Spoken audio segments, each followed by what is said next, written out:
About 2 weeks or 2.5 weeks ago, I decided to try an experiment because my 5 Caradina tanks, the only ones I was getting babies in was the crystal reds on the far right. I have crystal red, crystal blacks, shadow pandas, blue bolts, and in that fifth tank was Mazoras.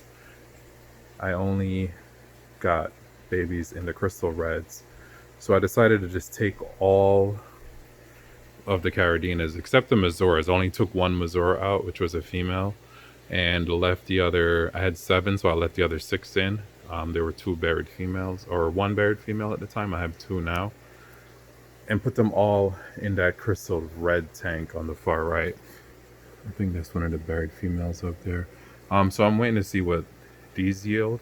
Um, but I was surprised to see that the Mazoras were buried.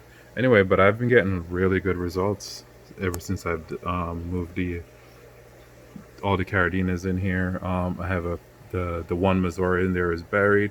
I have a couple of shadow pandas buried. I have crystal reds buried. I mean, it was a risk that I took. I monitored the tank every day though. I checked the nitrates, make sure that I had no spikes, and now I have a bunch of babies in there. I'm not even gonna try and focus with this phone, but there's a bunch of babies in there. I saw some new births today, actually some very tiny babies, so I put a lot of that powdered baby food in there. So basically what I'm gonna do is just leave that tank, let the population grow. Once the population grows too much, then I have all these other tanks already cycled, and I'm keeping snails in there to keep the tanks cycled. And then I'll start to separate them, the colors, quality, whatever. I have plenty of tanks to do it. There's 6 tanks right here. The far left one is a Neocaradina tank that I put my call in on other plants that I'm not ready to use yet. But I have 2 tanks here. I just set up this one. This was a rimless 10-gallon from Petco for only $20. I had to jump on it. I think the deal is on for another couple of weeks or so.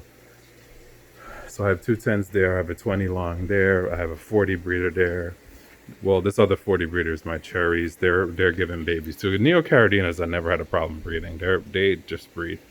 They're just prolific breeders.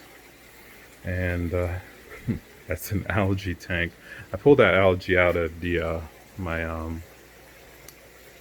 I think these are my blue velvets. Yeah, I pulled it out and I just kept it in there in water, just to make sure that there were no babies or anything attached for a couple of days. Those are my yellows that are in there, and they're buried as well.